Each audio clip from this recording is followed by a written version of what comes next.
Association में रहो, upline की सुनो, मतलब जो भी आपके साथ बिजनेस में काम कर रहा है, जो एक्टिव है और जो वर्किंग है, उसकी सुनते रहो, क्योंकि वो ही आपका भला चाहता है और वही आपको आगे बढ़ाना चाहता है और वो आपको हमेशा मोटिवेट करेगा। हमारे बिजनेस में भी हम हमेशा कहते हैं डुप्लीकेट करना है, डुप्लीकेट करना। और बहुत सारे लोग इस बात को सोचते हैं, डुप्लीकेट का मतलब हरकतें, आपके एक्शंस, आपकी बात करने का तरीका, वो डुप्लीकेशन होता है। बट आपने बहुत खूबसूरत बात बोली कि डुप्लीकेशन कॉपी करना नहीं होता, एसोसिएशन करनी पड़ती है, प्रॉस्पेक्टिंग करनी पड़ती है, क्लोजिंग करनी पड़ती है, लाइन अप करना पड़ता है, बहुत कुछ करना पड़ता है। तो आपको कभी थकावट नहीं फील होती? आपको नहीं लगता कि यार मतलब मैं नवाज कहाँ चला गया, मैं एक्टर हो गया? थकावट उस काम से होती है जिसका शौक आपको नहीं होता। मुझे हमारे यहाँ जितने लोग यहाँ पे बैठे हैं ना नवाज, वो एक टर्म हम यूज करते हैं, अपलाइन डाउनलाइन। जो ऊपर वाला है वो अपलाइन है, जो नीचे वाला है वो डाउनलाइन है। और सारे डाउनलाइन माँ बाप की तरह समझते हैं अपलाइन को। और जितनी आपने बातें बोली वो सारी कुछ यहाँ पे उसी तरीके से ही लागू होती है कि लोगों को ऐसा लगता है कि आपको सक्सेसफुल हो तो हमको तो दे दो, कर दो, हेल्प कर दो, एक डीआर कर दो, कुछ नीचे डाल दो, जेनोलॉजी बढ़ा दो, मेरे प्लान्स कर दो। बट माँ बाप जो हम लोग हैं वो हर बार कहते हैं खुद करो, खुद सीखो, खुद समझो, खुद गिरो, खुद उठो। और जितने लोग यहाँ बैठे हैं वो बहुत बार गिर चुके हैं और हर बार उनको ये भी पता है कि गिरते हैं तो माँ बाप हमेशा होते हैं उठाने के लिए, बट गिरना जरूरी है। गिरना जरूर, बिल्कुल गिरना जरूरी है। कहते हैं ना कि फील्ड में रहोगे तो छक्का लगता है। क्रिकेट के हिसाब से देखें, पवेलियन में बैठ के थोड़ा ना छक्का लगता है, फील्ड में रह के छक्का लगता है। जैसे उसमें है, जब तक तोड़ेंगे नहीं तब तक छोड़ेंगे नहीं। लेकिन यहाँ चूंकि टीम है पूरी, तो आप सब टीम का फर्ज बनता है उस डायलॉग को इस तरीके से बोले, जब तक जोड़ेंगे नहीं तब तक छोड़ेंगे नहीं। तो ऐसे बहुत सारे यहाँ पे बैठे हैं जिन्हें अपने ऊपर डाउट है, जिन्हें ऐसा लगता है कि मैं कर पाऊंगा क्या, जिन्हें ऐसा लगता है कि शायद मुझ में अब उस बात की एबिलिटी नहीं है या मुझ में कुछ है नहीं, मैं कम हूँ। और हम जब स्टेज पे आते हैं तो हमें देख करके लोगों को ऐसा लगता है, आपको देख के आज लोगों को ऐसा लगता है कि इसने तो कर लिया, मैं नहीं कर पाऊंगा। तो ऐसे लोगों को आप क्या कहना चाहेंगे?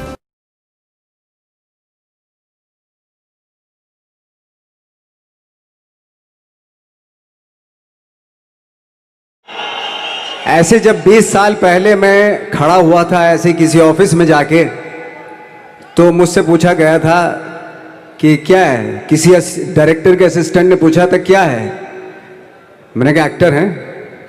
बोले दिखने से तो लगते नहीं हो एक्टर हो। तो क्या होता था कि इंडस्ट्री में हमेशा ये चलन था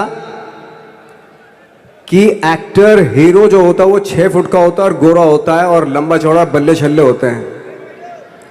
मतलब हम तो बस ऐसे ही चले गए थे, ऐसा समझता था वो। और शिप्रा, मैं आपको यकीन दिलाना चाहता हूं इस चीज का कि मेरे खुद के रिश्तेदारों ने भी, जब मैंने उनसे इच्छा जाहिर की कि मैं एक्टर बनना चाहता हूं, तो उन्होंने भी मुझे डीमोरलाइज किया कि पहले शक्ल तो देख ले अपनी, क्योंकि 5 फुट का छोटा पतला दुबला सा आदमी, काला कलूटा। मुझे खुद को पता नहीं था कि इंडस्ट्री में मेरा क्या हाल होगा, बट एक जिद थी और हजारों लाखों, मतलब सालों साल से इंडस्ट्री में सिर्फ यही चलन था कि एक्टर तो, हीरो तो जो है ऐसा होता है। लेकिन सब ऑड सिचुएशंस के बावजूद भी गए। लेकिन एक चीज मेरे दिमाग में थी कि जो सब कर रहे हैं वो नहीं करना है, तो अलग क्या करूं, अलग क्या होना चाहिए। उसके लिए ट्रेनिंग की ज़रूरत थी, जो मैंने नेशनल स्कूल ऑफ ड्रामा में आके ट्रेनिंग ली। 3 साल मैंने एक्टिंग की पढ़ाई की वहाँ पे, और अपनी एक क्राफ्ट के बारे में समझा कि एक्चुअली इस पर्सनैलिटी में अगर मैं लोगों को इम्प्रेस करना चाहता हूँ, उसके लिए एजुकेशन की बहुत ज़रूरत है। या जो भी आप काम कर रहे हो उसमें क्राफ्ट, उसका एक्सपर्ट होना बहुत ज़रूरी होता है। ऐसे ही हवा में नहीं कि जैसे पहले होता था, अरे यार तो बहुत खूबसूरत दिखता, फिल्मों में जाके काम करना शुरू कर दे, ऐसा नहीं। किसी चीज़ को बारीकी से जानना, उसके लिए ट्रेनिंग की, एक्सपर्ट्स की, एक्सपीरियंस की ज़रूरत होती है। तो मैंने ट्रेनिंग ली नेशनल स्कूल ऑफ ड्रामा से, और 2000 में मैं पहुंच गया मुंबई।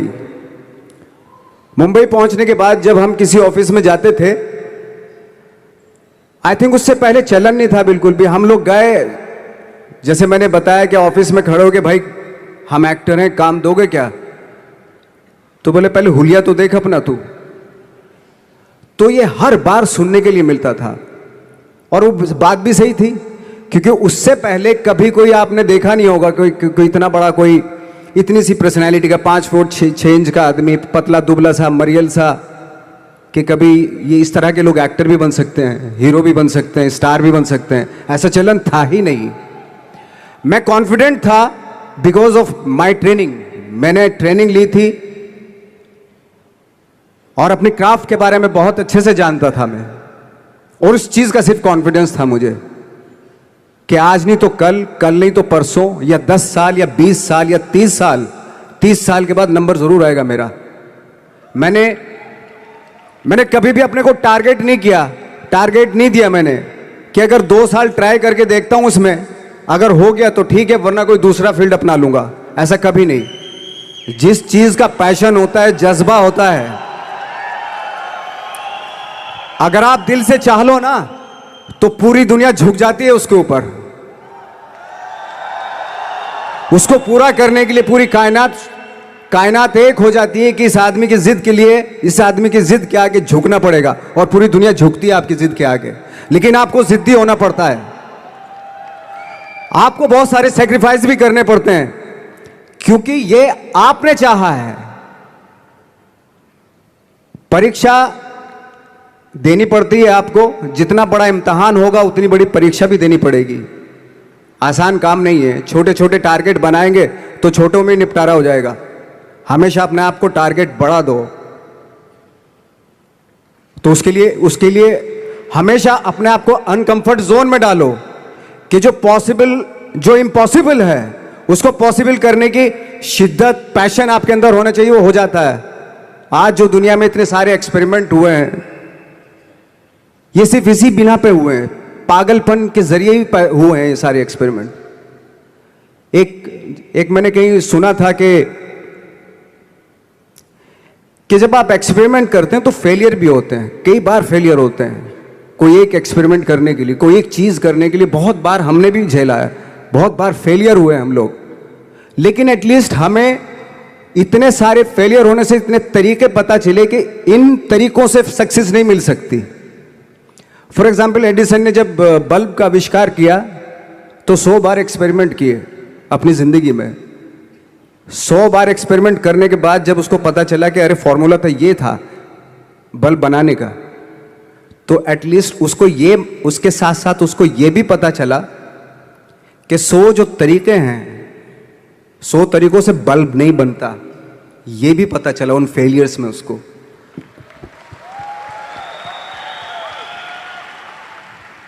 जब हम लोग मुंबई आए तो हमें मालूम था हमारे पास पर्सनैलिटी नहीं है, हमारे पास बैक नहीं है, या हमारे फादर दादा परदादा तो फिल्म इंडस्ट्री में है नहीं, हम ही हैं, तो हमें क्या करना चाहिए। इसलिए लोगों के बीच में घुसे रहते थे, आम लोगों के बीच में घुसे रहते थे, उनका एक्सपीरियंस सुनते थे, उनको ऑब्जर्व करते थे। तो आई थिंक मेरे पास 15 साल तक, 10-12 साल तक कोई काम नहीं था। जैसे आपने बताया कि बहुत ही 10-10 सेकंड के रोल करके घर में आके बैठ जाता, पूरे साल खाली बैठे रहते थे हम लोग। लेकिन एक चीज थी कि लोगों के बीच में रहते थे। लोगों के बीच में रहने से ये एहसास हुआ हमें कि तरह तरह के लोग हैं, लेकिन हमारी इंडस्ट्री में सिर्फ एक ही तरह की एक्टिंग होती है। हजारों करोड़ों लोग हैं इस दुनिया में, लेकिन एक्टिंग सिर्फ एक ही तरीके से होती है हमारे यहां। तो मुझे लगा यार, ये मैं तो ट्रेन भी हूं, मुझसे अपनी आर्ट भी आती है, और हजारों लोगों को मैं ऑब्जर्व भी कर रहा हूं, तो ये तो सबसे अच्छा सूत्र है। इससे तो मैं बहुत कुछ कर जाऊंगा।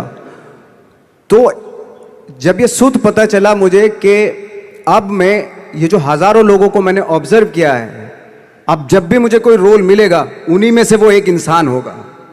उसी में वो बाला साहब ठाकरे होंगे, उसी में मंटो होगा, उसी में गणेश गायतोंडे होगा, उसी में फैजल खान होगा, उसी में माजूमदार साहब होंगे। तो इस तरह के, ये कब हुआ जब हमने लोगों को ऑब्जर्व करना शुरू किया, लोगों के बीच में रहे, मैं 15 साल के बाद जो मेरी लाइफ थी जिसमें खाने तक को नहीं मिलता था, अब फॉर्चुनेट अपने आप को समझने लगा था कि थैंक गॉड कि मुझे ऐसे ऐसे लोगों के बीच में मुझे रहने का मौका मिला। तो कभी भी आई थिंक मुझे लगता है कि कभी भी जब आप स्ट्रगल कर रहे होते हैं ना, वो एक मौका होता है आपके पास, वो एक चांस होता है आपके पास कि कैसे उसमें आप अपना ऑब्जर्वेशन, एक्सपीरियंस, जब आपको काम मिलेगा वो उसमें लगाएंगे आप। तो मेरी लाइफ बहुत ही, आज जब मैं सोचता हूं कि यार ये तो बहुत ही अच्छा हुआ, तो जो 15, 10, 12 साल मैंने बिना काम के गुजारे, जो लोगों के बीच में रहा था मैं, आज वो काम आ रहा है मेरे। जहां जरा सा कोई कैरेक्टर मिलता है तो आदमी इसलिए कनेक्ट करता है उनसे कि उनको लगता है कि यार ये तो मेरे पड़ोस का ही, आसपास का ही ये बंदा है। मैंने देखे हैं इस तरह के लोग। आई थिंक यही हमारी सबसे बड़ी जीत है as an actor.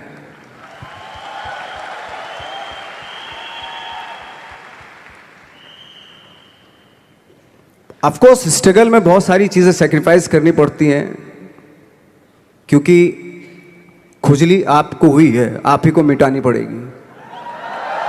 You know,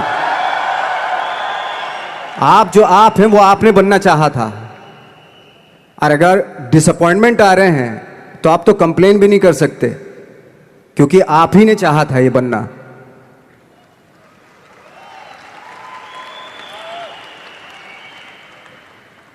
तो बस यही था कि 10-12 साल तक मैंने सोचा था, 10-12 साल जब स्ट्रगल हो गए तो मेरे बहुत ज़्यादा वो भी हुआ कि यार छोड़ के चले जाते हैं, कुछ काम मिल नहीं रहा, क्या हो रहा है, कुछ पता नहीं, आई डोंट नो मिल पाएगा या नहीं मिल पाएगा।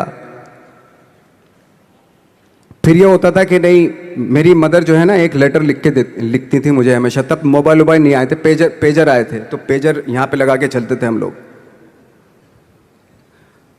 जब उनको मालूम हो जाता था कि भाई बंदा जो है ना थोड़ा सा फ्रस्ट्रेशन में है, डिप्रेशन में है, क्योंकि काम नहीं मिल रहा, तो मेरी माँ मुझे एक लेटर लिखती थी। उसको लिखती थी कि लिखने के बाद एक लास्ट में लिखती थी कि 12 साल में कचरे के दिन भी बदलते हैं, तू तो इंसान है, तेरा दिन भी बदलेगा। तो उन सब चीज़ों को देख के कोई एक शेर, कोई एक कोटेशन, कोई इस तरह की जो मोटिवेट करती है, जो लाइन्स आपको, उनका रहना, उन पे बिलीव करना बहुत ज़रूरी होता है, क्योंकि वही चीज़ आपको मोटिवेट करती हैं आगे बढ़ाने के लिए। और जब ख़राब वक्त होता है आपको, वो लाइन्स, वो पोएम्स, वो सारी चीज़ें आपको संबल देती हैं, मजबूती देती हैं, ताकत देती हैं। और मैं जिस गांव से आया था, डिस्ट्रिक्ट मुजफ्फरनगर के एक छोटा सा गांव था बुढ़ाना। जब हमने शुरुआत की थी वहाँ पे, जब मैं था वहाँ पे लाइट भी नहीं थी। 1 घंटे के लिए रात में कभी आ गई, या 1 महीने के बाद हल्का सा मुंह दिखा के चली गई। इस तरह की लाइट इस तरह होती थी। वही लैंप में पढ़ना स्टार्ट किया, लैंप। तो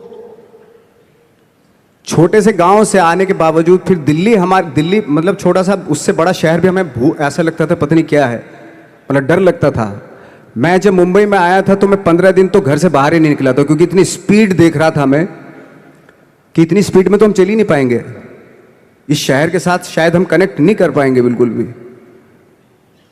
तो इस तरह के डर थे।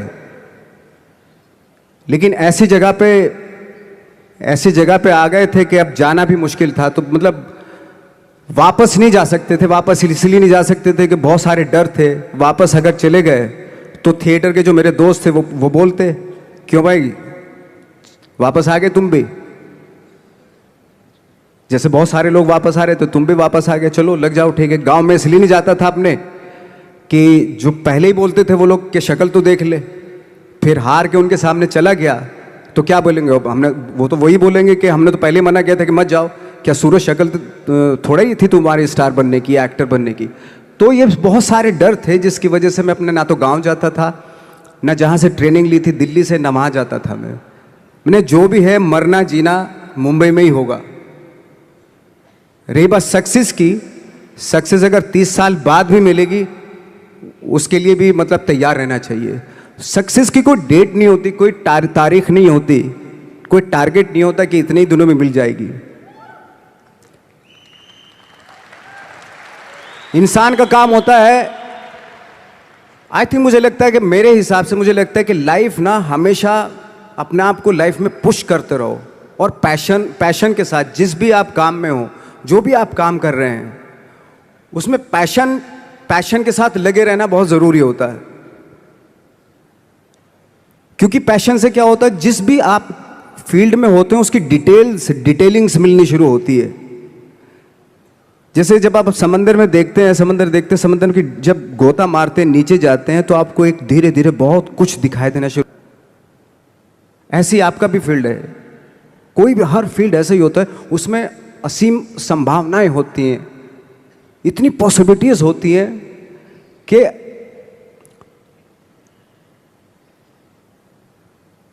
आई थिंक दुनिया का हर काम में इतनी सिर्फ अगर एक दर्जी है पैंट सीता है, 1000 तरीके की पैंट सी सकता है वो, अगर वो चाहे तो।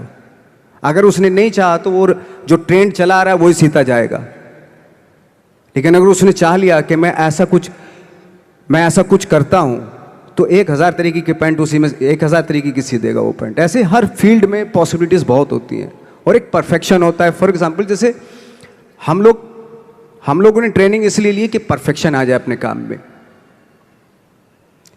जैसे एक मैंने एग्जाम्पल सुना था कि ये छोटी छोटी चीज़ें जो मैं बता रहा हूँ, ये चूंकि मैंने बचपन में सुनी थी, उन पे उन्हीं को अपनी लाइफ बना के आगे बढ़ा तो आज यहाँ पे हूँ। इसलिए वो छोटी छोटी चीज़ें बहुत काम आती हैं, उनको सुनना बहुत ज़रूरी होता है इंसान के लिए। बताते हैं कि एक बहुत बड़े, पता नहीं ये सच है झूठ है, मुझे नहीं इतना ज़्यादा नहीं मालूम, बट कोई बहुत बड़े इंसान हुए, लेकिन वो पहले मोची थे, जूता सीते थे। लेकिन जूता जहाँ से सीते थे ना, वहाँ से कभी फटता नहीं था वो, भले दूसरी जगह से फट जाए लेकिन वहाँ से नहीं फटता था, क्योंकि उसका पैशन था जूता सीना। काम भले वो है वो, लेकिन उस काम में भी उनका पैशन है। तो इसी वजह से वो इतने पॉपुलर होते चले गए कि यार जूता फट गया लेकिन सिलवाना वहीं जाके है, क्योंकि वहाँ अगर उन्होंने सी दिया वहाँ पे, जिंदगी भर वहाँ से जूता नहीं फटेगा।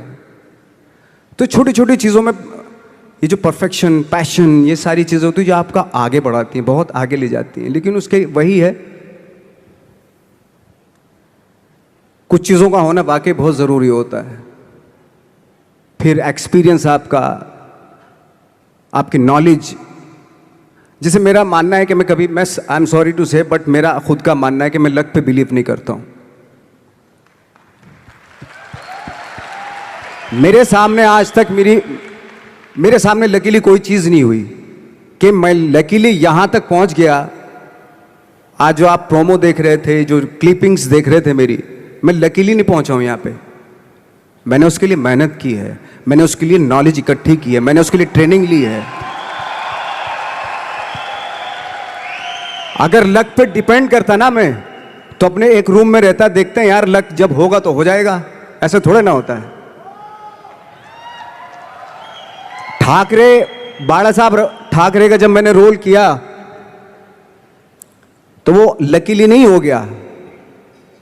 उसके लिए 1 महीना में पहले हारमोनियम पे बैठा मैं कि बाला साहब कहाँ से बोलते हैं, उनका सुर क्या है, उनका टेक्सचर क्या है, उनकी वॉइस का, उनकी वॉक कैसे है, वो चलते कैसे हैं, उनका वेट किस चीज़ पे ज़्यादा डिपेंड करता है।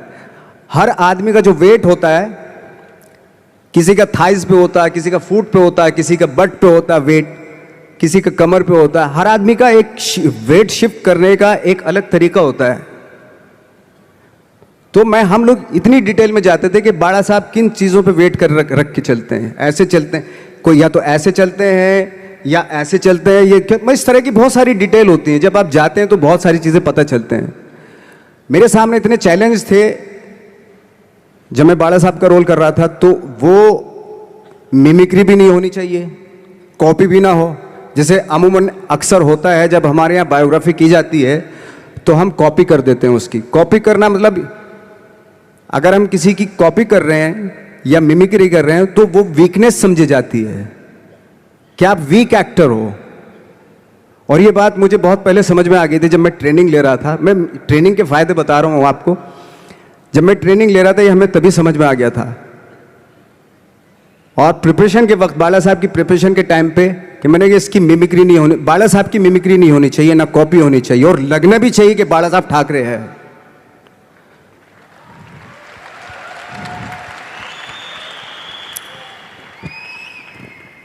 क्योंकि चैलेंज ये था कि हजारों लाखों वीडियोस हैं बाला साहब ठाकरे के, हर आदमी ने देखे हुए हैं, सब ने देखे कि बाला साहब कैसे बोलते हैं, कैसे हाथ को ऐसे ले जाते हैं। एक बार ये हुआ था कि मैं जब इसकी शूटिंग कर रहा था, ठाकरे मूवी की शूटिंग कर रहा था मैं, तो उद्धव साहब ठाकरे जो है वहाँ पे आ गए थे, वैनिटी में बैठे थे मेरे सामने, तो मेरा हाथ ऐसे था, इट्स लाइक दैट। तो बोले आपने हाथ ये ऐसे क्यों रखा हुआ है? मैंने उनका हमेशा ऐसे ही रहता था हाथ, तो और यही वो क्या होता था, वो सिगार पीते थे और सिगार ऐसे पिया जाता है कुछ ऐसे, और इसलिए उनका हाथ हमेशा नॉर्मली भी रहता था तो ऐसे रहता था, और यहीं से जब स्पीच देते थे यहीं से ये जाता था, जो उनका सिग्नेचर वो जेस्चर था। तो वो शॉक्ड हो गए कि इतनी डिटेलिंग आपने ली है। तो जब फिल्म देखी उन्होंने, तो फिल्म देखने के बाद उनको रियलाइज़ हुआ कि वाकई बहुत स्टडी की है नवाज ने उनके बाला साहब के ऊपर। तो मुझे खुशी हुई थी कि थैंक गॉड कि ये सारा किस लिए हो रहा है, पैशन की वजह से हो रहा है। एक पैशन है, उसके बाद आपका एक्सपीरियंस है, आपकी नॉलेज है, आपकी ट्रेनिंग है, उससे ये सारी चीज़ें निकलती हैं। लाइक मंटो, ये जितने भी कैरेक्टर्स हुए वो सब हवा में नहीं हुए या लकीली नहीं हो गए, उनके लिए बाकायदा बहुत छोटी छोटी मेहनत की, छोटी छोटी डिटेल इकट्ठी की गई, स्कोर बनाया उसका, उन डिटेल्स का, तब जाके वो कैरेक्टर जो आप देखते हैं वो एक अलग इंसान दिखता है। वो मैंने कभी भी हीरोइज्म या इन सब चीज़ों पे बिलीव नहीं किया। जब आज मुझे बोलते हैं कि तुम तो स्टार हो, मैं सच आज भी मुझे यकीन नहीं होता कि मैं स्टार हूँ। मुझे लगता है कि मैं एक्टर ही हूँ, और मैं आज भी ढूंढने की कोशिश कर रहा हूँ, नई नई डिटेल्स ढूंढने की कोशिश कर रहा हूँ कैरेक्टर्स की। स्टार्स का क्या होता है कि जब स्टार होता है एक जैसा होता है और 30-40 साल तक एक जैसा करता चला जाता है। वो मुझे वो नहीं बनना। अगर मैं ये करूं तो शायद दूसरे दिन ही बोर हो जाऊंगा मैं। मुझे हर रोज नए कैरेक्टर ढूंढने हैं।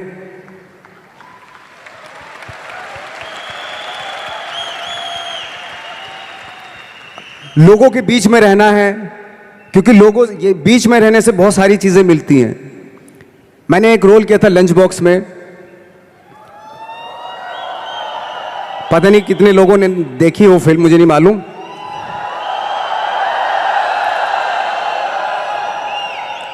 उसका कोइंसिडेंट ऐसा हुआ कि मेरा जो दोस्त था, जो मेरे रूम पार्टनर स्ट्रगल के टाइम पे मेरे साथ रहता था, तो मैंने उसी की डिटेल मार दी उसमें फिल्म में। जब पिक्चर रिलीज हुई तो उसने देखी, उसको लगा अरे ये तो मैं हूं। अब वो भी एक्टर था। उसके बाद जब वो फिल्म इंडस्ट्री में किसी के पास काम मांगने जाता था तो लोग उसको बोलते थे यार ये ऐसा मत कर, ये नवाज ने कर दिया, कुछ दूसरा कर। तो बोलता हम तो ओरिजिनल में ही ऐसे हैं, उन्होंने हमारा कॉपी किया है। कहने का मतलब ये है कि लोगों के क्या होता है, स्टार्स हमेशा शीशों के घरों में रहना शुरू कर देते हैं। उनको बांद्रा में, उनको मतलब किसी ऐसी जगह पे रहते हुए ये नहीं मालूम कि दूसरी जगह क्या है। अगर आप चाहते हैं रोज हर फिल्म में एक नई पर्सनैलिटी क्रिएट करें तो लोगों के बीच में रहना पड़ेगा आपको। भले थोड़ी परेशानियां होती हैं बट रहना पड़ेगा उनके बीच में। मेरा तो ऐसा मानना है। नवाज, आप बहुत छोटे से शहर से हैं, डिस्ट्रिक्ट मुजफ्फरनगर। यहाँ पे बहुत सारे लोग ऐसे बैठे हैं जो बहुत सारी सिटीज़ से हैं, actually major cities like Delhi, Bangalore, Hyderabad, Pune, Chennai, Nepal. और इन सब चीज़ों के बीच में बड़े शहरों की बहुत सारी फैसिलिटीज़ हैं, बहुत सारे आराम हैं। जबकि आपके शहर या जिस शहर से मैं हूँ, जहाँ पे एजुकेशन भी नहीं मिलती है, जहाँ पे खाना पीना, जैसे आपने बोला बिजली, कोई भरोसा नहीं होता कब आएगी, जाना तो नॉर्मल है। हाँ, तो वहाँ पे उस छोटे से शहर में रह के एक परिवार में जहां पे कभी किसी ने एक्टिंग के बारे में दूर दूर तक नहीं सोचा था, और आप 8 भाई बहन हैं, सबके साथ रह के परिवार में परिवार का चीज करने की जगह एक अलग से ये जो थॉट आया था अलग से कि मैं एक्टिंग करूंगा, और वो भी काफी दिन बाद जब आपने जॉब भी कर ली उसके बाद, तो जब वो थॉट आया तो परिवार ने आपको सपोर्ट किया। और अगर रिश्तेदारों ने जैसे आपने बोला कि कहा, तो आपके दिमाग में उस समय क्या चलता था? मेरे दिमाग में ये तो नहीं आया था कि मुझे एक्टर बनना है, बट इतना ज़रूर था कि कुछ तो नया करना है। क्या करूँगा मुझे नहीं आइडिया था। जो सब लोग करते हैं जो वो नहीं, कुछ अलग करना है मुझे। लेकिन मुझे ये नहीं मालूम था कि मुझे एक्टिंग करनी है। और इसीलिए मुझे लगता है आज जब मैं सोचता हूँ कि अगर मैं किसी भी फील्ड में होता, एक्टिंग के अलावा किसी भी फील्ड में होता, तो मैं एक्सपेरिमेंटल ज़रूर होता, क्योंकि मुझे आदत थी कि मुझे जो ट्रेंड चल रहा है उसके अगेंस्ट मैं बहुत रिबेलियस था। रिबेलियस किस्म का इंसान हूँ मैं, आज भी हूँ, रहूँगा, क्योंकि मुझे अच्छा लगता है जो ट्रेंड चल रहा होता है उसके अगेंस्ट कुछ काम करना, चाहे मुझे अच्छा लगता है वो। क्योंकि क्या है ना कि जो चलन चल रहा है, आई थिंक उसको बहुत आसान है उस चलन के साथ चलना। उसके अगेंस्ट चलना, उसके लिए सालों लग जाते हैं। बीच बीच में आपको ये भी लगता है कि यार शायद पॉसिबल नहीं है, लेकिन जब पॉसिबल होता है ना तो तब बड़ा अच्छा लगता है। तब ये जैसे आज मुझे फील हो रहा है ना, तब ऐसा लगता है। यहाँ पे जितने लोग भी बैठे हैं और इंक्लूडिंग मुझे, हमने भी ऐसा कुछ शुरू किया है या हम भी ऐसा कुछ कर रहे हैं जो ट्रेडिशनल नहीं है, जो बहुत अलग है, और जिसके लिए बहुत लोग बोलते हैं कि पता नहीं होगा कि नहीं होगा, कर पाएंगे कि नहीं कर पाएंगे, या तुम कर रहे हो करके दिखाओ, तुम कर लिए तो देखते हैं। और लोग जगह जगह समय समय पर हर समय हर किसी को, यहाँ पे जितने लोग भी बैठे हैं उनको कहते हैं कि तुमसे तो हो नहीं पाएगा, और हो गया तो राम जाने। तो जब हमें ये कैसे हुआ, ये कैसे हुआ, फिर पूछते हैं कैसे हुआ, हाँ ये कैसे हुआ फिर भी सुन लेंगे, बट साथ में अगर आगे करने को करो ना तो हिम्मत नहीं होगी। तो आपने जब शुरू किया और आपने जब करना शुरू किया, और आज आपकी वो दोस्त जिन्होंने आपको बोला या जो रिश्तेदार आपको बोलते थे कि तुझसे नहीं हो पाएगा, वो आज क्या कहते हैं? देखो ये है कि जैसे मैंने बताया कि मुझे कदम कदम पे ये बोला गया, जैसे रिश्तेदार मेरे सबसे पहले तो रिलेटिव्स ही बोलते हैं आपके, बोले भाई ये जो करने जा रहा है तू, ये तेरे बस का नहीं है, तू देख ले अपना, बस का नहीं है ये। और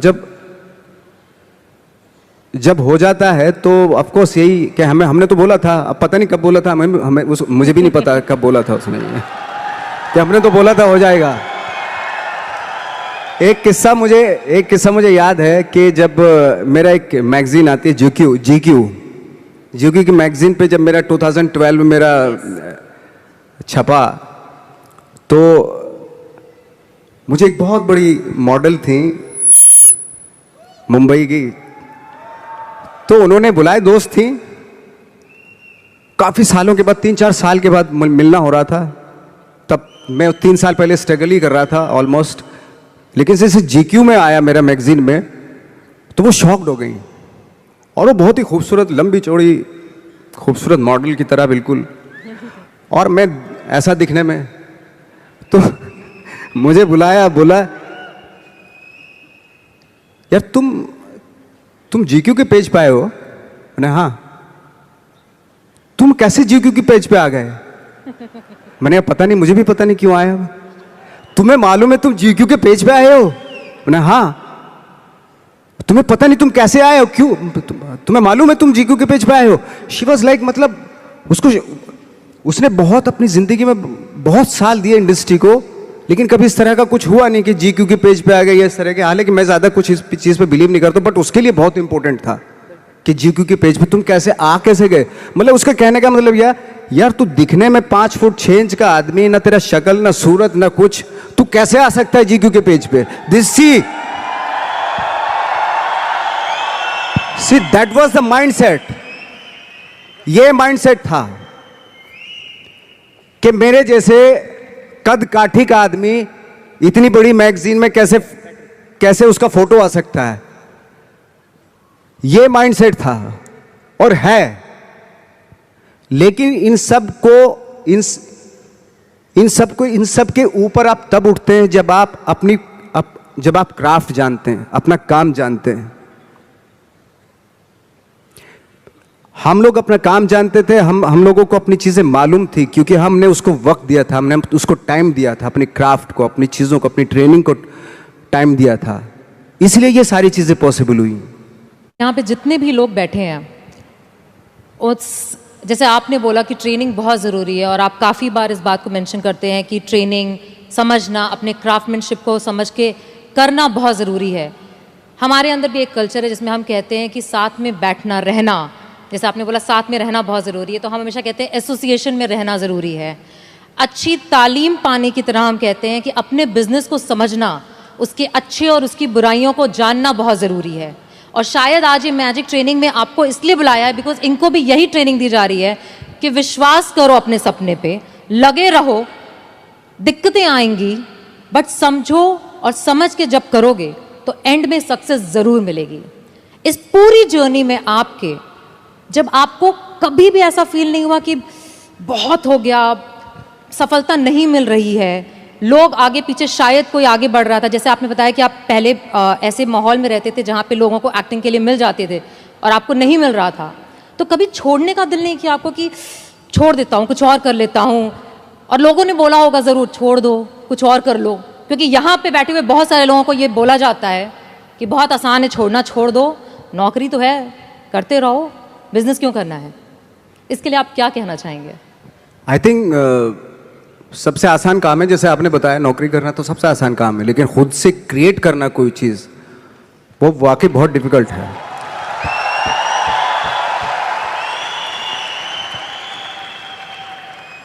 क्या होता है ना कि सरकारी नौकरी मिल गई, बस अब कुछ नहीं चाहिए,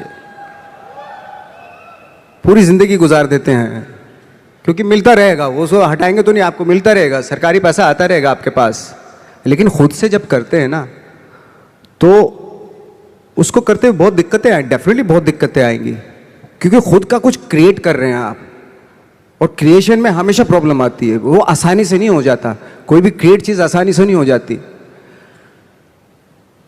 तो आपके आसपास मुझे लगता है कि मोटिवेट करने वाले लोग होने चाहिए, आपके दोस्त ऐसे होने चाहिए जो आपको मोटिवेट करें, आपकी बातें सुने, ऐसे लोगों के बीच में रहिए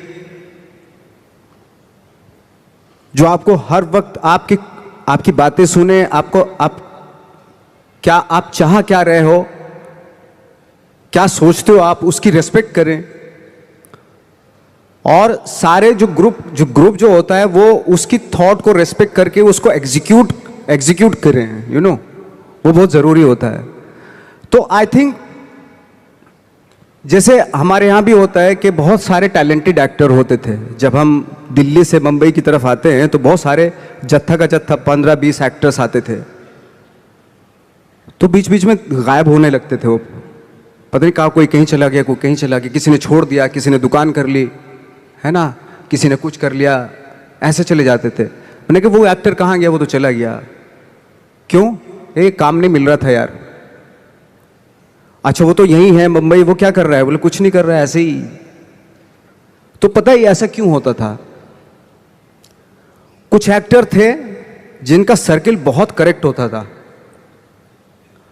और कुछ एक्टर थे जिनका सर्किल जो है ना बहुत ही गंदा सर्किल था, डिप्रेस करने वाला, है ना, ऑलरेडी फ्रस्ट्रेटेड थे वो लोग, इस तरह का सर्किल था। तो हमेशा ना मुझे लगता है कि अवेयर रहना चाहिए कि मैं किन लोगों के बीच में रहता हूं, वो बहुत ज़रूरी है। क्योंकि क्या होता है कि अगर आप डिप्रेस फ्रस्ट्रेटेड लोगों के बीच में रहोगे ना, तो आप भले एनर्जेटिक हो, टैलेंटेड हो, लेकिन 6-7 साल रहने के बाद आप भी वैसे ही हो जाएंगे, क्योंकि वो एनर्जी आपकी सक कर रहे हैं, आपको दे नहीं रहे, कुछ भी एनर्जी आपकी ले रहे हैं वो। तो बहुत सारे एक्टरों से जब मैं मिलता था, वो बिल्कुल ही गिव अप कर दिया था उन्होंने, फनी यार ऐसे क्यों दिखाई दे रहे हो ऐसे, और उनके थॉट भी बदल जाते हैं, पता है, वो सारी कंप्रोमाइज वाले, अरे यार जो भी है ठीक है, थोड़ा मोड़ा छोटा पोटा दिलवा दो जो भी बनेगा, यार तू तो बहुत टैलेंटेड था, तू इस बात पे आगे कि छोटा मोटा कुछ भी वो दिलवा दो, यानी कि कंप्रोमाइज कर लिया ना उसने लाइफ से अपनी। तो आई थिंक वो बहुत ज़रूरी होता है कि आप किन लोगों के बीच में रहते हो, क्योंकि एनर्जी जो होती है ना वो एक्सचेंज होती है, एनर्जी टकराती है एक दूसरे से। 2 पॉजिटिव लोगों को यहाँ पे खड़ा कर दो, आपको पता चल जाएगी, वो एनर्जी मालूम हो जाएगी। या 10 लोगों में 3 नेगेटिव एनर्जी खड़ा कर दो यहाँ पे, तो वो 3 जो नेगेटिव एनर्जी वाले होते हैं ना, वो 7 लोगों की एनर्जी ऐसे खींच लेते हैं। ये है, फैक्ट है ये बात। एनर्जी तो सर्वाइव करती है ना, ट्रेवल करती है एनर्जी। तो हमेशा मुझे लगता है कि ऐसे लोगों के बीच में रहो जो पॉजिटिव हो, जिनके थॉट बहुत अच्छे हों, जो नया कुछ करने की सोच में हमेशा रहते हो, जो कुछ क्रिएट करने की धुन में रहते हो। तो इस तरह के लोगों के बीच में रह के अगर रहते हैं आप, तो 3-4 साल भी आप 3-4 साल बाद भी आप भी वैसे ही हो जाते हैं।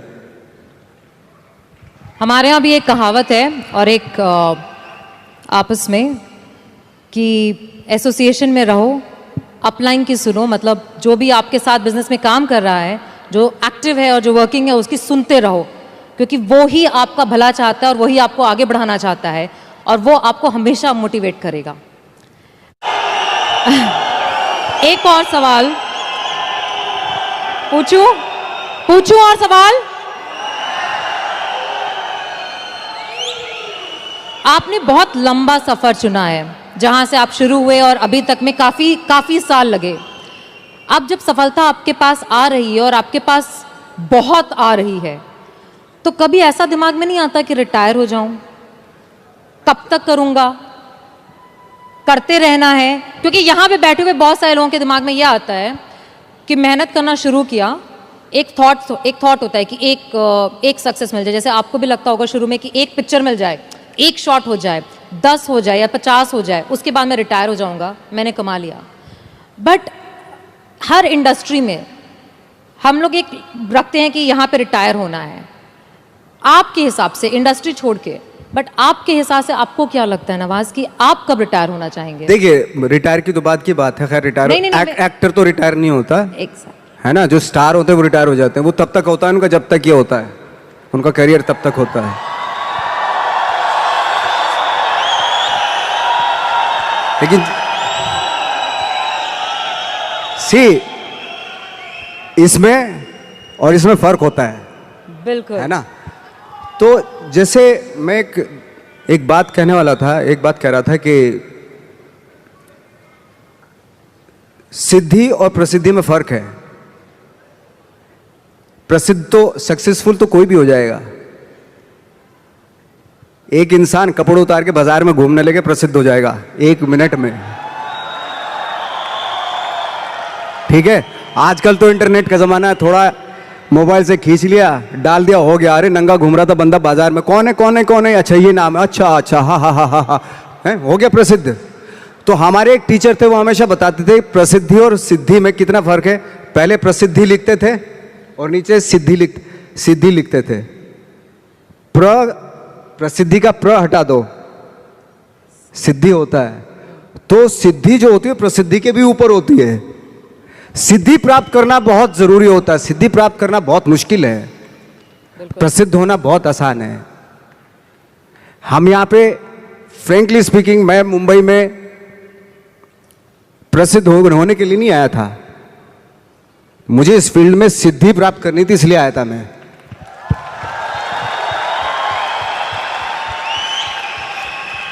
प्रसिद्धि आज आपके पास है, कल को उनके पास होगी तो इसको भूल जाएंगे, परसों उसके पास होगी, दोनों को भूल जाएंगे। लेकिन जिसके पास सिद्धि होगी ना, उसको आप कभी नहीं भूल सकते। आप जो भी काम कर रहे हैं, अगर उसमें आपका पैशन है, जज्बा है, उसमें आपका मैडनेस है, तो वो सिद्धि आपको मिलेगी। गौतम बुद्ध ने भी इतना टाइम दिया था वो सिद्धि प्राप्त करने के लिए। तो सिद्धि प्राप्त करना बहुत जरूरी होता है, वो विरले ही होते हैं, मतलब। और ये पॉसिबल है कि आपको अपने फील्ड में आप सिद्धि प्राप्त कर सकते हैं। लेकिन उसके लिए वही फिर वो पैशन, वो ऑनेस्टी, वो बहुत सारे एलिमेंट है जो जरूरी होते हैं। इनफैक्ट मैंने बहुत सारे आपके इंटरव्यूज़ देखे थे जहाँ पे मैंने एक कॉमन चीज़ पाई कि आप हमेशा ये बात कहते हैं कि मैं जो रोल करता हूँ, मैं जो काम करता हूँ, मैं उसमें जाके घुस के उसको बनना नहीं चाहता हूँ। जैसे आपने अभी बोला ठाकरे जी का रोल करते वक्त आपको ऐसा महसूस हुआ कि मुझे उनको कॉपी नहीं करना था, बट मुझे उनको समझना था, उनकी ज़िंदगी को जीना था और उसे दर्शाना था। हमारे बिजनेस में भी हम हमेशा कहते हैं डुप्लीकेट करना है, डुप्लीकेट करना, और बहुत सारे लोग इस बात को सोचते हैं। डुप्लीकेट का मतलब हरकतें, आपके एक्शंस, आपकी बात करने का तरीका, वो डुप्लीकेशन होता है। बट आपने बहुत खूबसूरत बात बोली कि डुप्लीकेशन कॉपी करना नहीं होता, डुप्लीकेशन समझना होता है। तो आप मतलब आपके हिसाब से आपका सबसे बड़ा इंस्पिरेशन, जिसको आप देख करके हमेशा कहते हैं कि इससे मुझे इंस्पिरेशन मिलती है, जब आपने शुरू किया था, वो कौन था? सी मैं सच बताऊं, मैंने बहुत सारे इंटरव्यूज में ये भी बोला है कि इंस्पायर होने के लिए ज़रूरी नहीं कि बहुत बड़े बड़े लोगों को देखें आप।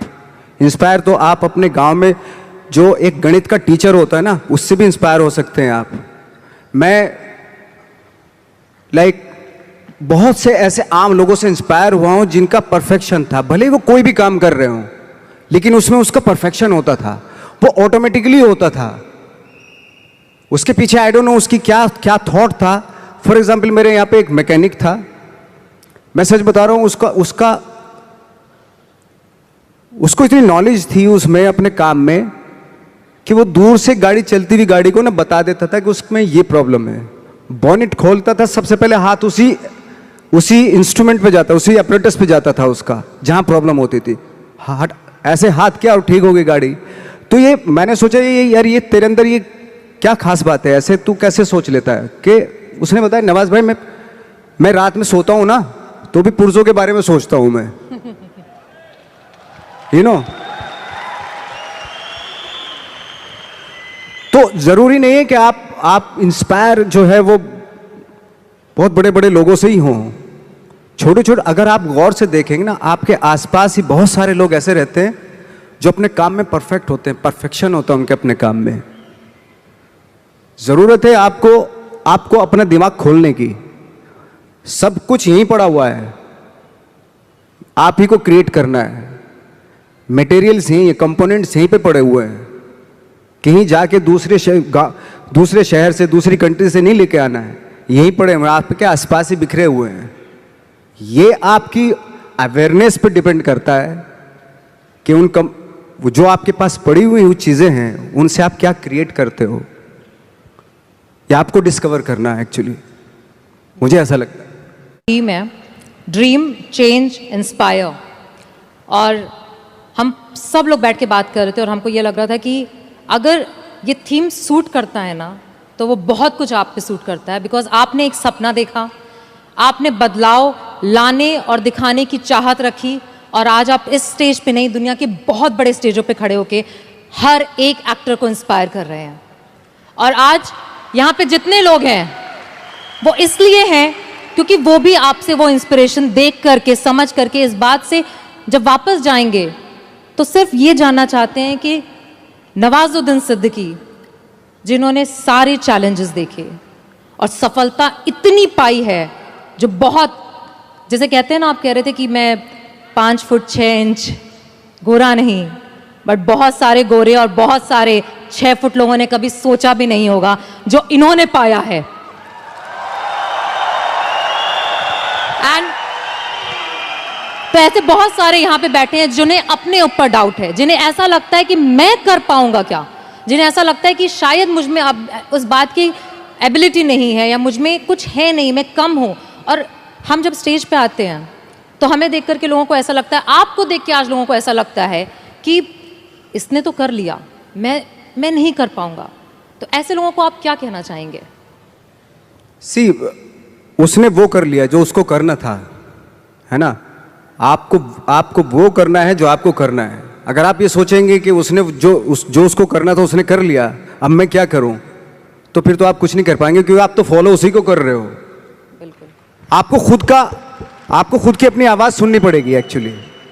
मैं क्या करना चाहता हूं, इस मामले में बहुत ही इंडिविजुअल होना पड़ेगा, बहुत ही प्राइवेट होना पड़ेगा आपको कि मैं क्या करना चाहता हूं, मेरे क्या थॉट है, मेरे क्या ड्रीम्स हैं। पहले तो सपने देखने पड़ेंगे आपको, और सपने में भी कंजूसी नहीं करनी चाहिए।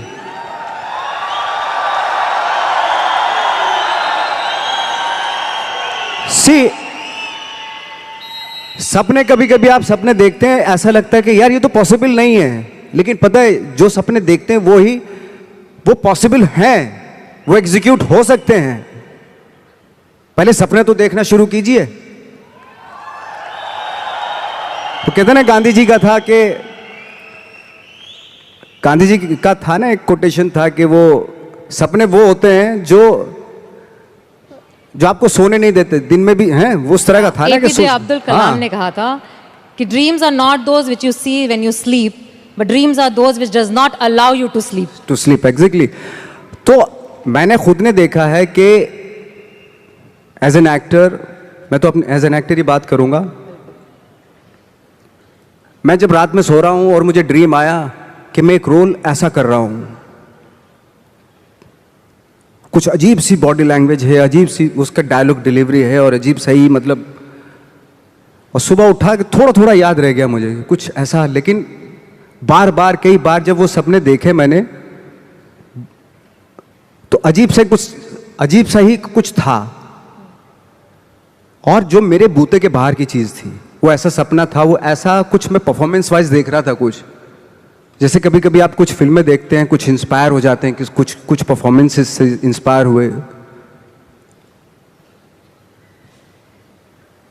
और मैं उस परफॉर्मेंस के काबिल भी, मतलब उसके आसपास भी नहीं था मैं।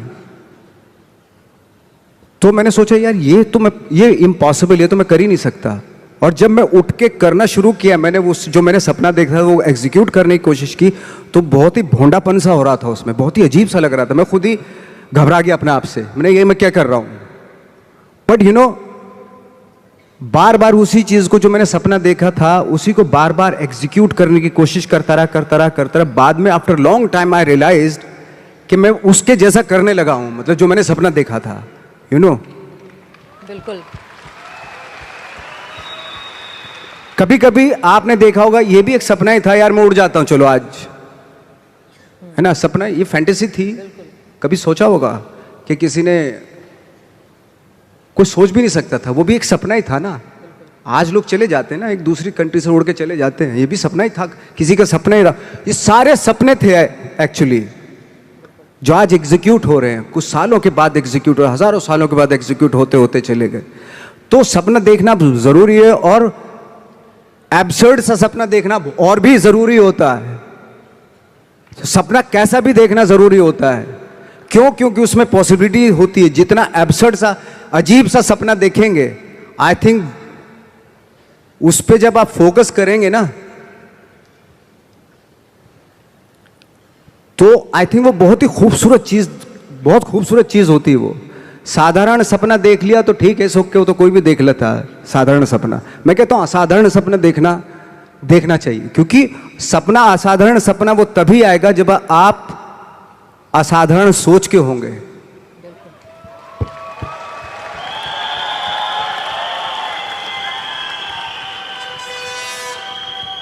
आपकी एक बहुत बहुत बहुत बहुत, मतलब कितने बहुत लगाऊं शायद कम होगा मेरे हिसाब से, एक सीरीज है।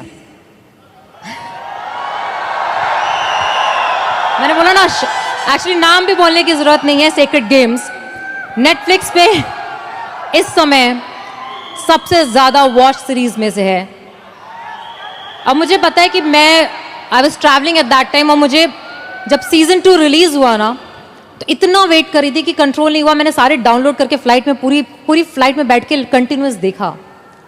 और पूरी सीरीज में मैंने सिर्फ एक चीज, ये मेरा ऑब्जर्वेशन है, मेरा थॉट प्रोसेस है, देखा कि आपने बहुत शिद्दत से काम किया।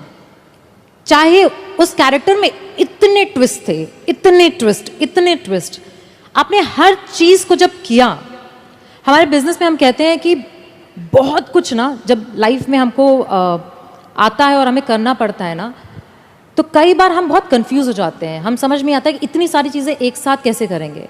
एक कैरेक्टर को जब आप करते हैं एज एन एक्टर, और आपको इतने मॉड्यूलेशन करने पड़ते हैं, जैसे हमें बिजनेस में एसोसिएशन करनी पड़ती है, प्रॉस्पेक्टिंग करनी पड़ती है, क्लोजिंग करनी पड़ती है, लाइनअप करना पड़ता है, बहुत कुछ करना पड़ता है। तो आपको कभी थकावट नहीं फील होती? आपको नहीं लगता कि यार मतलब मैं नवाज कहाँ चला गया, मैं एक्टर हो गया? थकावट उस काम से होती है जिसका शौक आपको नहीं होता। मुझे 365 दिन मैं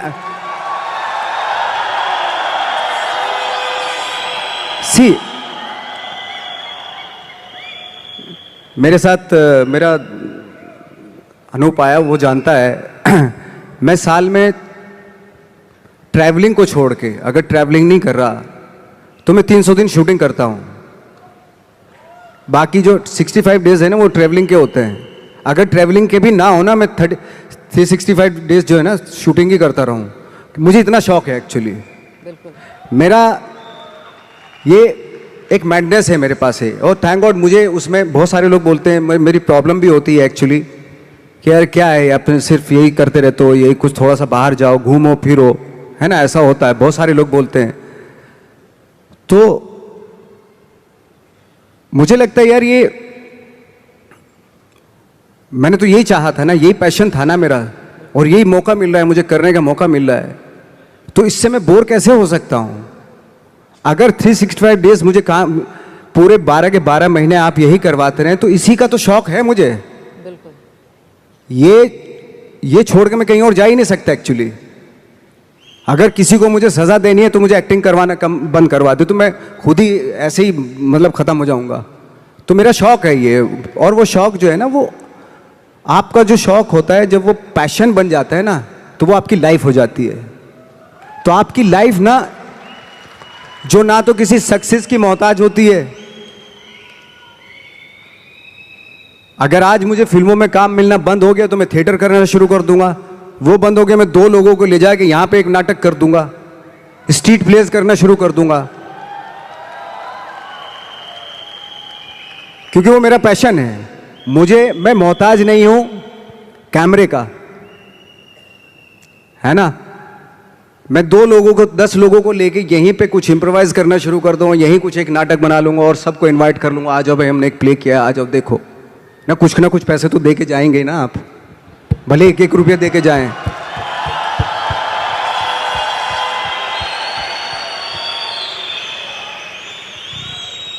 तो हम लोग जो है बहुत सारी चीज़ों के मोहताज नहीं है। अगर छोड़ भी देंगे ना तब भी हम अपना, कहते हैं ना कि वो एक होता है कि एक किसी को आप रेगिस्तान में भी छोड़ दो, वो बिजनेस, एक कौम होती है जो बिजनेस करती है, बिजनेसमैन, ओके, अगर उनको रेगिस्तान में भी छोड़ दो कि वहां पे भी बिजनेस कर लेंगे वो। बिल्कुल। मुझे लगता क्योंकि उनकी रग रग में होता है वो, उनके ब्लड में होता है वो। जो भी आप काम करें वो काम आपके वाकई ब्लड में होना बहुत जरूरी है, उसके लिए मैडनेस होना बहुत जरूरी है। आई थिंक यहां बैठे 10,000 लोगों के दिल में भी कुछ मैडनेस है।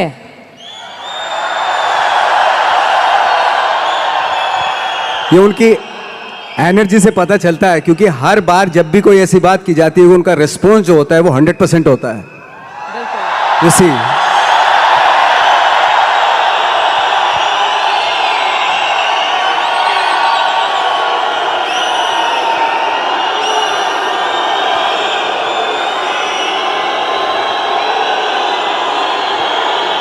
It's really wonderful energy, I am telling you, beautiful energy. ये एनर्जी बचा के रखनी है काम के लिए, हमेशा के लिए बचा के रखनी है एनर्जी। जब मैं तो इतने हम लोगों का था कि इतने बेशरम हो गए थे हम लोग, जब बोलते थे ना हमसे कि यार मुश्किल है, हम तो मैंने कि बेशरम बनना पड़ता है, बहुत ज़रूरी है। कहाँ जाएगी सक्सेस? सक्सेस के लिए ना बेशरम बनना पड़ता है। ऐसा बन जाओ कि सक्सेस भी शर्मा जाए।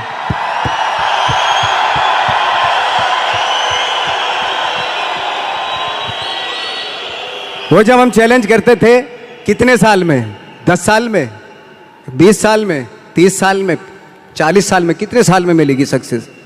हम तो रेडी थे। मैं 40 साल तक भी स्ट्रगल करता रहता अगर नहीं मिलता मुझे।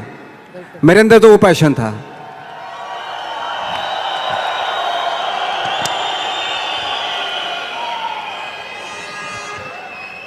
अगर मैं दिल से बोलूं तो नवाज, यहाँ पे बैठे जितने भी लोग हैं, और जैसे मैंने आपको बताया, हर इंसान के पीछे एक कहानी है कि वो कैसे यहाँ पे आकर के बैठा है। और पैसे, परिवार, हर तरीके की, लोगों के कहने की, बोलने की, हर तरह के चैलेंज जो सोच सकते हैं, मैं गुजरी हूँ, ये गुजर रहे हैं। और आज जब आप यहाँ पे हो तो आप इनसे वो एक क्या बात बोलना चाहोगे जिसको वो यहाँ से जब जाएं तो बोले नवाजुद्दीन सिद्दीकी ने कहा था और उन्होंने कहा था, इसलिए मैं करके दिखाऊंगा। मेरा एक एक्सपीरियंस हुआ था, एक छोटा सा एक्सपीरियंस, छोटी छोटी इंसिडेंट्स है ना, कभी कभी आपको लाइफ का पता चल जाता है। तो मेरा एक छोटा सा एक्सपीरियंस हुआ था एक बार। हम लोग जब 2000 में मुंबई आए थे तो बहुत सारे मेरे दोस्त यार भी आए थे, कुछ शादीशुदा थे, हमारे जैसे लोग अकेले, ऐसे कुछ हम लोग ऐसे ही आ गए थे, ट्रेनिंग सब लेके आए थे। तो मेरा एक दोस्त था, उसकी बेटी थी कोई 4-5 साल की। तो ये वो किस्सा बता रहा था कि नवाज, पता है परसों मैं अपनी बेटी को लेके जा रहा था, उसने कहा पापा पापा मुझे आइसक्रीम चाहिए, है ना, और मेरे पास पैसे नहीं थे। जो कहानी सुना रहे थे उन्होंने बोला, मेरे सीनियर ही थे वो थिएटर के, उन्होंने बोला मेरे पास पैसे ही नहीं थे।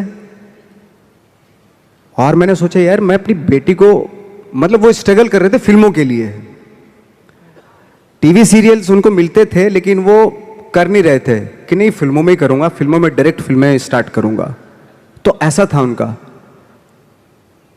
इस वजह से उनको काम नहीं मिल रहा था।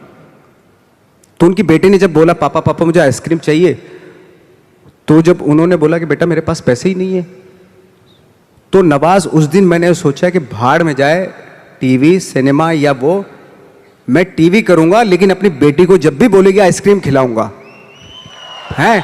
बट द थिंग इज, सी, मैंने बोला दादा, मेरे सीनियर थे, बोले दादा अगर मेरी बेटी होती, वो भी 4-5 साल की है, मैं उसको आइसक्रीम ना लेके देता। और मैं जो ये, अगर मैंने सोच रखा था कि मैं टीवी नहीं करूंगा तो मैं टीवी ना करता, और अगर मेरी बेटी उस वक्त पे मुझसे आइसक्रीम आती तो मैं उसको आइसक्रीम ना खिलाता, थोड़ा बहला लेता मैं उसको, तो आइसक्रीम भूल जाती वो। और ये, लेकिन मैं करता वही जो मेरा पैशन था। सी, बहुत बड़ी बात है। दुनिया में कोई भी माँ बाप ऐसा नहीं जो अपने बच्चों से प्यार ना करता हो, बिल्कुल। लेकिन आपका जो पैशन है, आप अपने पैशन से जब आप उसको अचीव करते हो ना, जब आपकी बेटी बड़ी होती है, तब वो जो फक्र महसूस करती, गर्व महसूस करती है ना, उसकी बात कुछ हो रहा है। अभी वो 5 साल की, मैंने बोला अभी वो 5 साल की, मेरी बेटी अगर होती मैं उसको बहला देता। यू नो, चार्ली चैपलिन का किस्सा आपने सुना होगा कि बहुत सारे भाई बहन थे वो, तो भूख लगती थी उनको, है ना, खाने वाने को कुछ होता नहीं था। तो उनकी जो मदर क्या करती थी, जब भूख लगती तो बच्चे माँ के पास आते थे, मामा भूख लगी है ये वो सब, तो उनकी मदर क्या करती थी, उनकी मम्मा क्या करती थी, जो विंडो थी उनमें सबको एंगेज कर लेती थी। वो देख सामने जो आ रहा है, देख कैसे चल रहा है, वो कैसे बात कर रहा है, वो देख हा हा हा हा हा, कैसे देख कैसे गिर गया, वो केले के छिल पे फिसल गया, वो सबको दिखाती थी। उसमें पूरा दिन बीत जाता, लोगों बच्चे जो थे भूल जाते थे खाना खाया कि नहीं आज। तो मुझे लगता है कि शायद वहीं से जन्म लिया था चार्ली चैपलिन ने। बिल्कुल, चार्ली चैपलिन ने जन्म ले लिया था, बट जो चार्ली चैपलिन बना वो वहां से बना था एक्चुअली। तो मेरे कहने का मतलब ये कि ठीक है, बच्चा है, बच्चे को तो आप संभाल सकते हो, तो बहला सकते हो, खाना खिला सकते हो, आइसक्रीम की जगह आज खाना खिला सकते हो, लेकिन बच्चे के लिए उस जिद के लिए, उसकी वो जिद के लिए आप कंप्रोमाइज करें, ऐसा मैं नहीं मानता। मुझे नहीं लगता कि वो आप अपने पैशन से कंप्रोमाइज करें। बच्चे को खाना जरूरी है उस एज में, आइसक्रीम भले ही ना खिलाओ। बहुत सारे बच्चे हैं दुनिया में जो खाना खाने के लिए तरसते हैं। बिल्कुल। उस बच्ची ने खाना खा लिया था, लेकिन वो शौक था उसका, आइसक्रीम खाऊं, खाना खा लिया ना, पेट भर गया ना, अभी थोड़ा उसको वो अगर उस वक्त पे स्ट्रगल फिल्मों के लिए करता तो शायद वो बहुत बड़ा आज अपना पैशन अचीव कर लेता, अपनी सक्सेस अचीव कर लेता जो वो चाहता था। लेकिन उसने वो बच्ची की जिद पे कि मुझे आइसक्रीम चाहिए, उस पर कंप्रोमाइज़ कर लिया उसने कि नहीं मैं अब टीवी सीरियल भाड़ में जाए कोई भी काम मैं करके आऊँगा, लेकिन मैं अपनी बच्ची को इसका आइसक्रीम खिलाऊंगा। बच्चे की जिद, बच्चों के छोटे छोटे शौक होते हैं, अगर उनको आप पूरा करने पे आ गए ना तो फिर वो तो चलते चलते बोले पापा ये मुझे खिलौना दिलवा दो, अभी ये दिलवाओ, अभी ये दिलवाओ। उसकी आदत पड़ गई अगर ऐसी तो वो फिर तो आपको आप भूल जाओ, फिर वो पूरी दुनिया के खिलौने उसको चाहिए होते हैं। लेकिन एक टाइम पे आपको बोलना पड़ता है बच्चे को भी, अभी चुप हो जा, अभी बहुत हो गए खिलौने।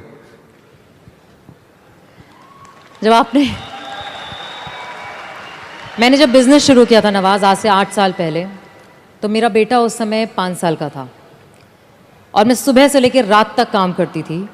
और कई बार ऐसा होता था कि जब रात में घर पहुंचती थी तो वो सो रहा होता था और सुबह उठ के सिर्फ उसको स्कूल छोड़ती थी, सिर्फ आधा घंटा।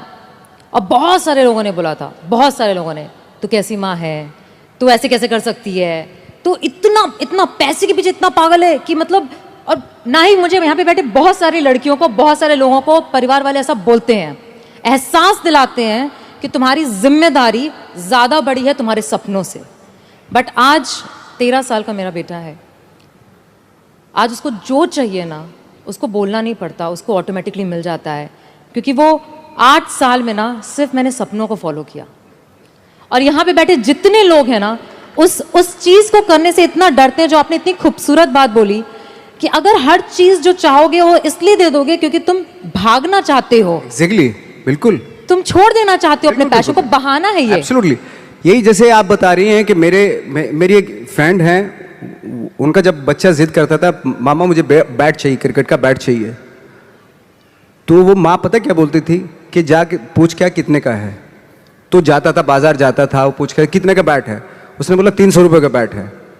बोले, और जब माँ से बोलता था कि मामा 300 रुपये का बैट है, तो दोबारा माँ उसको क्या टास्क देती मालूम है, उसको बोलती थी जा अब पूछ क्या कि डिस्काउंट कब मिलेगा इसके ऊपर। तो दोबारा जाता था वो उसी शॉप पे, अंकल ये डिस्काउंट कब आएगा इसके ऊपर। बेटा 3 महीने के बाद आएगा इसके ऊपर डिस्काउंट। तो माँ बोलती थी अब बेटा 3 महीने डिस्काउंट आ जाएगा ना तभी लेना। तो 3 महीने तक वो बैठता था। पेशेंस ये सारी चीज़ें सिखाना, वो आप लेने को तो दिलवा सकते हैं, तभी दिलवा सकते थे, लेकिन उसके जो 3 महीने बीते उसमें पेशेंस में, वो आगे उसकी लाइफ में काम आएंगे।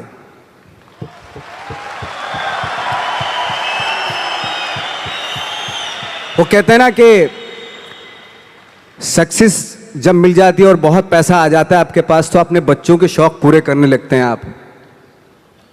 जब वो बड़े होते हैं ना बच्चे, उनको करने की क्या ज़रूरत है, हमारे तो शौक पूरे हो गए, हमारे बाप तो रख के गया, सब कुछ है, पूरा एम्पायर रख के गया हमारे लिए, हमें करने की क्या ज़रूरत है।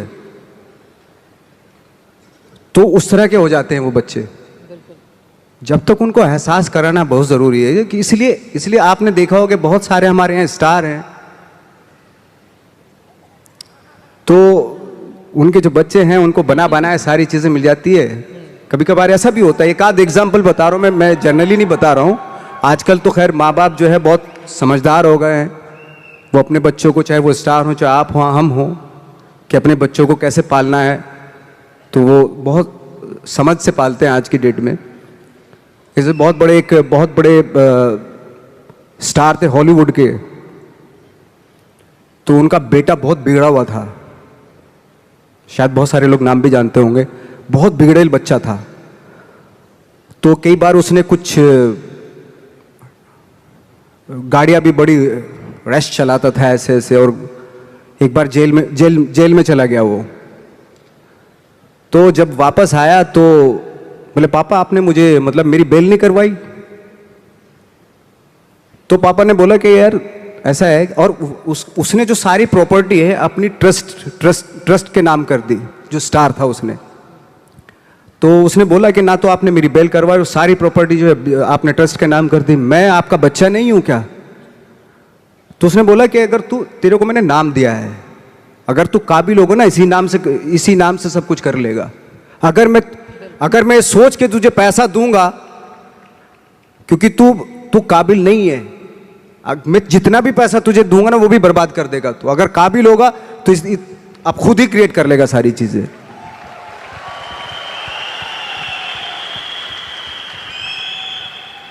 प्यार की भी कहते हैं ना कि इंतहा होती है, तो बहुत जरूरी रिस्पॉन्सिबिलिटी, जैसा भी आपने बोला, जिम्मेदारी बहुत जरूरी होती है। प्यार में अगर बच्चा बह गया, या प्यार में जब बह जाते हैं तो बह जाते हैं, फिर बह ही जाते हैं, ऐसा होता है। हमारे यहाँ जितने लोग यहाँ पे बैठे हैं ना नवाज, वो एक टर्म हम यूज़ करते हैं, अपलाइन डाउनलाइन। जो ऊपर वाला है वो अपलाइन है, जो नीचे वाला है वो डाउनलाइन है। और सारे डाउनलाइन माँ बाप की तरह समझते हैं अपलाइन को। और जितनी आपने बातें बोली वो सारी कुछ यहाँ पे उसी तरीके से ही लागू होती हैं कि लोगों को ऐसा लगता है कि आप तो सक्सेसफुल हो तो हमको तो दे दो, कर दो, हेल्प कर दो, एक डीआर कर दो, कुछ नीचे डाल दो, जेनोलॉजी बढ़ा दो, मेरे प्लान्स कर दो।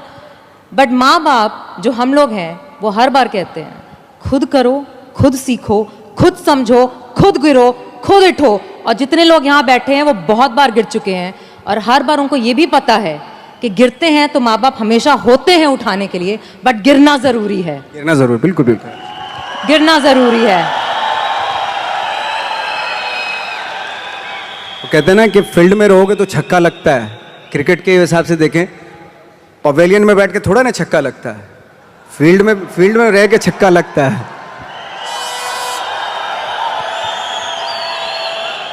एक बहुत ही खूबसूरत मूवी में काम किया था जो वन ऑफ माय, मतलब जिन्होंने बिजनेस में मुझे पाला पोसा बड़ा किया है, उनकी फेवरेट है the mountain man. The mountain man, mountain माझी, द माउंटेन माझी। हाँ, एंड उन्होंने हमेशा उस कहानी को बहुत बहुत सुनाया है हम सबको। और उसमें आपका एक डायलॉग है। हाँ, उसमें डायलॉग मैं बता देता हूँ आपको, लेकिन यहाँ पे कुछ और लागू होता है। जैसे उसमें है, जब तक तोड़ेंगे नहीं तब तक छोड़ेंगे नहीं। लेकिन यहाँ चूंकि टीम है पूरी, तो आप सब टीम का फर्ज बनता है उस डायलॉग को इस तरीके से बोले, जब तक जोड़ेंगे नहीं तब तक छोड़ेंगे नहीं।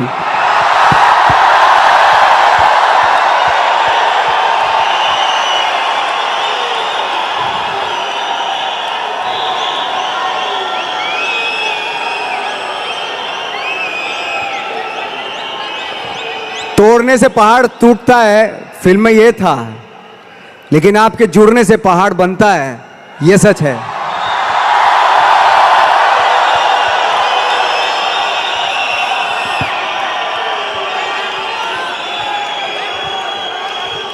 जितना जुड़ के रहेंगे उतना अच्छा है। जुड़ने से ही चीजें। आपके बहुत सारी लाइनें ऐसी हैं जो हमारे बिजनेस में और हमको बहुत मोटिवेट करती हैं। और आपने बहुत खूबसूरती से एक बोला, और एक और है, भगवान भरोसे मत बैठिए। हाँ, एक बहुत अच्छा डायलॉग है वाकई। थैंक यू सो मच, आपने याद दिलाया। एक डायलॉग है, ये जो बातें मैंने जितनी भी की, मैंने शायद इसलिए की क्योंकि मेरा वो थॉट है, और उस थॉट का सार है जो माझी पिक्चर में था कि भगवान के भरोसे मत बैठिए, क्या पता भगवान हमरे भरोसे बैठा हो।